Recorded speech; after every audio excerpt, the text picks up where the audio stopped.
ఏంటి అంత టెన్షన్ పడుతున్నావు నువ్వు? ఈ ఊళ్ళో ఉన్నాడా చూడాడు బిల్డప్ బాబాయ్ అని ఆడు వచ్చాడంటే పెద్ద తలనొప్పరా వచ్చేసాడు. హాయ్ ఫ్రెండ్స్, మేము ఈరోజు కాకర బీచ్కి వచ్చాము ఈరోజు ఇక్కడ. సో ఎవడో భావరక్షణ చేస్తున్నాడు, చైల్డ్ ఆర్టిస్టా? ఆల్మోస్ట్ ఎంటర్ అయిపోయాం ఇక్కడికి. చూడండి ఎంటర్ అయిపోయాము. కానీ ఏంటంటే మా తమ్ముడు ఏం చేశాడంటే పెద్ద స్టైల్గా కార్ అనేది రాదు యాక్చువల్గా. నేను చెప్తానే ఉన్నాను వెళ్ళొద్దని చెప్తానే ఉన్నాను. నేను చెప్తానన్నా కార్ తీయొద్దు. అరే ఇష్టం పోలీసులు ఎవరన్నా కార్స్ నేను చెప్తున్నప్పుడు వినాలి కదా. ఇప్పుడు ఏం చేశాడు ఇప్పుడు చూడండి. కార్ రానట్టే ఉండాలి. నా పెద్దవాడికి నేను ఉన్నా కదా, నాకు ఇవ్వాలి. ఇప్పుడు చూడు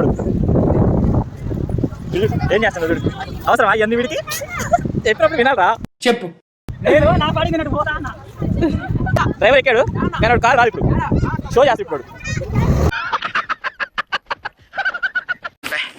ఏం ఈ పనుల్లో కనిపించలేదు. పైగా ఫిజికల్ గానీ మెంటల్ గానీ స్ట్రెయిన్. అటు చూడు బే.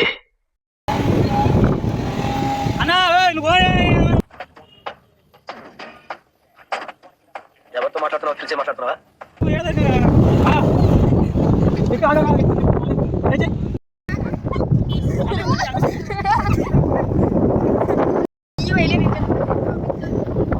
అది పెట్టే కాదు ఇంకా బాధంగానే